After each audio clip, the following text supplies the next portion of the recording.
Trop c'est trop. Hein? On peut pas accepter. Hein? On peut pas accepter ça. Hein? Trop c'est trop. Hey papa Bokechu, merci tonton, hein. Merci tonton de nous offrir tellement de séquences, des dizaines et des centaines de mèmes qu'on peut réutiliser en vidéo. Bon, celle-là elle était un peu facile, hein. Trop c'est trop.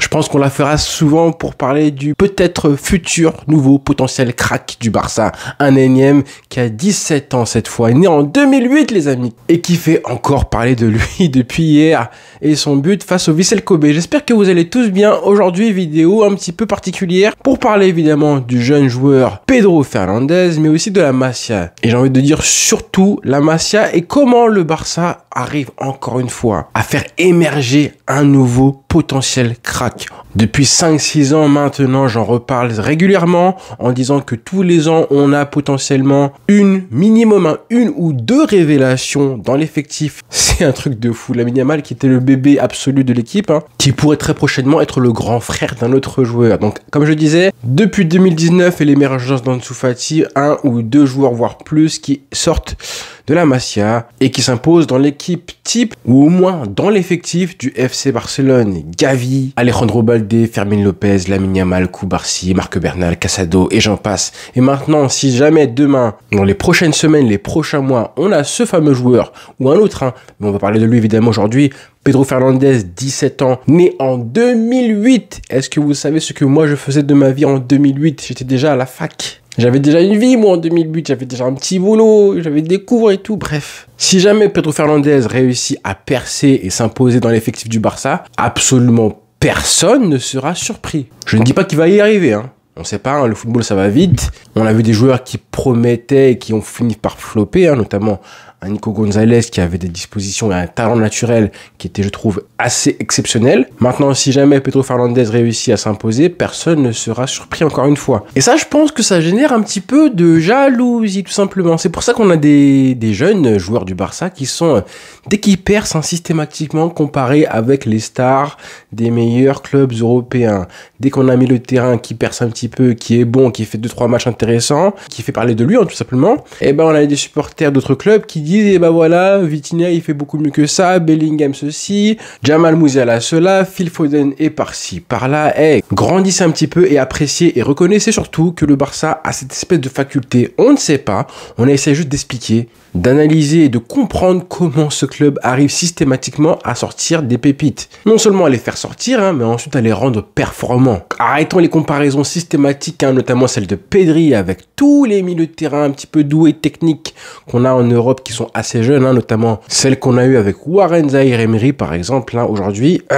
Bref, le football ça va vite. Alors monsieur Dro, comment on a fait justement? En tout cas, comment le Barça a fait? Comment Hansi Flick a fait? Bah c'est simple, hein. Tu inclus le joueur dans l'effectif avec les autres stars, justement, il s'entraîne régulièrement, c'est ce qui a été fait en fin de saison avec lui, hein. Pedro Fernandez s'est entraîné à partir de la fin de saison du Barça juvénile, il s'est entraîné avec le groupe pro. Du coup, il s'intègre, il noue des liens avec les joueurs, il développe sa qualité technique, il progresse physiquement avec l'intensité demandée par Hansi Flick. Et mentalement, tout ça, du coup, ça le prépare pour le jour où il va être lancé. Ce qui est arrivé hier soir. Et justement, Hansi Flick en a parlé en disant qu'il avait eu une discussion avec le joueur, ou je sais plus si c'est le joueur qui a dit qu'il avait parlé à Hansi Flick, hein, mais c'est plus ça. Et il a dit justement que le fait d'avoir parlé avec le coach avant le match plusieurs fois, ça l'avait déstressé. Mentalement, il était beaucoup plus relâché pour aborder la rencontre. Donc ce n'est pas un hasard, ce n'est pas le fruit du hasard. Vous voyez qu'il y a un travail qui est fait en amont depuis maintenant des semaines et des semaines. Parce que le travail tactique, hein, évidemment, tout ce qui concerne le Barça et le jeu du Barça,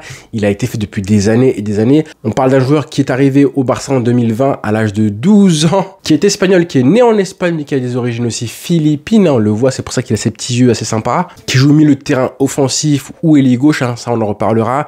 Mais ça va être intéressant parce que ce qui est évidemment hyper important, c'est le saut, hein, évidemment, le saut entre le Barça juvénile et le monde professionnel. Et c'est là qu'on perd beaucoup de joueurs en général. C'est là que tout se joue, que les joueurs qui ont de la personnalité arrive à reproduire ce qu'il faisait dans les catégories des jeunes, et évidemment avec l'aide et l'appui du coach et du club. Mais c'est là que ça se joue. Si on a autant de flops de joueurs qui n'arrivent pas à franchir ce pas entre les jeunes et les pros, c'est que mentalement, ils n'arrivent pas à montrer en équipe première et professionnelle au Barça, c'est pas n'importe où, les qualités qu'ils montraient quand ils étaient jeunes. Monsieur Hansi Flick, on va l'appeler comme ça maintenant, Monsieur Hansi Flick a convoqué 3 joueurs de la Masia pour cette pré-saison en Asie. Yann Virgili, évidemment, Geoffrey Torrens et pour finir, Pedro Fernandez. Et je pense qu'on voit qu'il ne s'est pas trompé. Parce qu'honnêtement, même si aucun d'entre vous et nous n'avait vraiment entendu parler de lui avant hier et ce match face au Vissel Kobe, on a vu, ça prend juste 5 minutes. Tu regardes le match, tu allumes ta télévision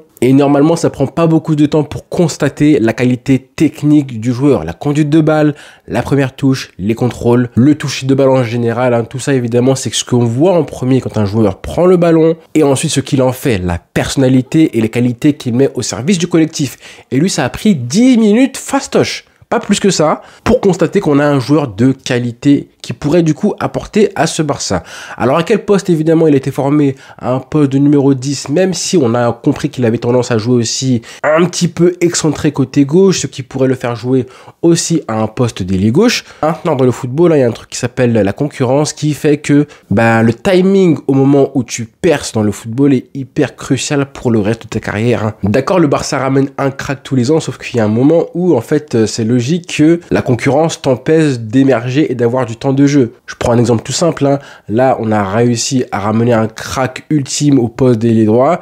Je pense que pour les 5-10 prochaines années, même si on a des cracks de la Masia qui émergent à ce poste-là, ils ne joueront pas. C'est triste pour eux, mais c'est comme ça. Donc oui, le jeune joueur il est bon. Maintenant, la concurrence du club à un poste où on a énormément de milieux de terrain déjà présents dans l'effectif qui sont formés à la Masia, ça va être un sacré challenge pour lui. Est-ce que Hansi Flick va considérer que le joueur a tellement de talent qu'il ne pourra pas s'en priver? Et c'est justement là, en fait, c'est exactement ça qui va déterminer, en fait, la suite de la carrière de l'espèce d'effet papillon. Est-ce que Pedro Fernandez, surnommé a tellement de talent et de qualité là montré lors de la pré-saison qu'il sera même impossible pour Hansi Flick de se passer de lui? En gros, il sera obligé de lui faire une place dans l'effectif. Il va se débrouiller. Mais si au bout de 2-3 matchs amicaux, plus 1 ou 2 matchs de Liga, là, en fin d'été, on a un joueur qui continue à montrer des choses intéressantes, qui peut apporter et avoir un rôle dans l'effectif, Hansi Flick, il sera juste obligé.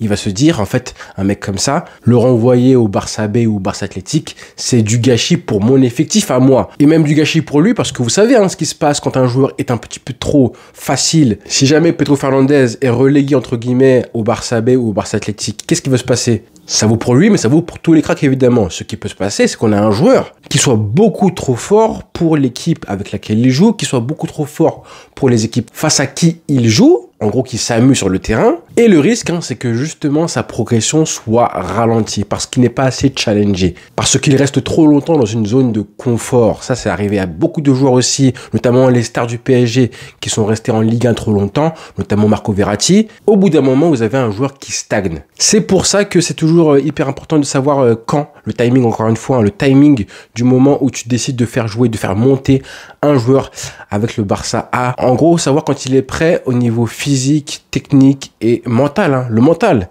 Et c'est vrai que la Masia forme tellement de milieux de terrain. Là, vous voyez, on parle du poste où la Masia n'a aucune difficulté à former des joueurs. Contrairement à des postes comme, je sais pas moi, numéro 9, où tu es souvent, voire presque tout le temps, obligé d'aller chercher sur le mercato des recrues comme Lewandowski, Suarez, Eto'o et j'en passe. Vous voyez qu'au Barça, contrairement au Real Madrid par exemple, on n'a absolument aucun mal à former des joueurs à ce poste si important dans le collectif.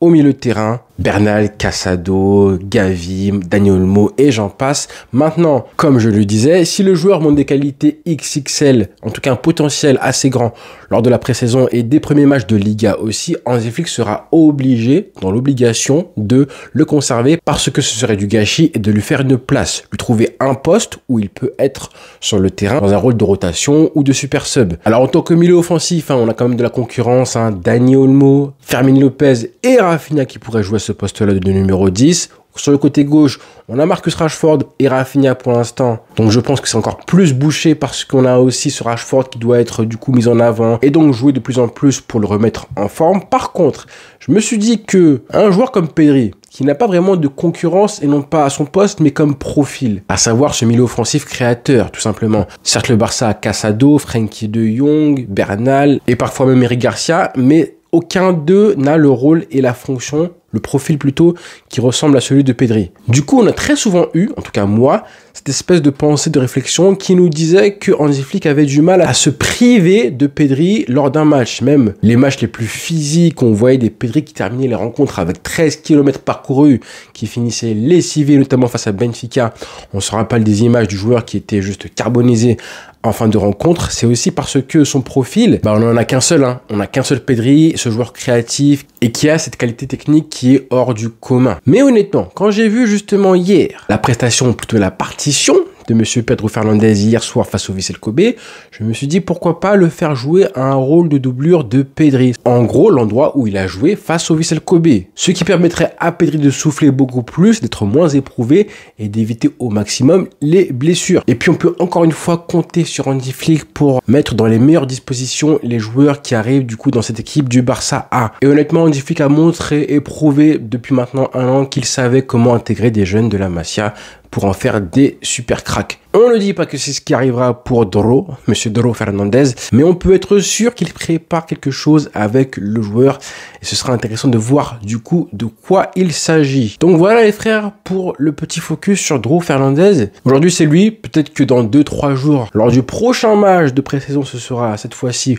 autour de Geoffrey Torrens. On sait pas, avec la Masia, on a un crack tous les mois. Et c'est comme ça. Faut faire avec, il faut l'accepter, supporter d'autres clubs. Peut-être qu'on en fait trop avec les jeunes du Barça. Nous, on est juste là pour vous prévenir. Attention, tourbillon en approche. Maintenant que le football parle pour Dro Fernandez. D'ailleurs, son nom là, Dro.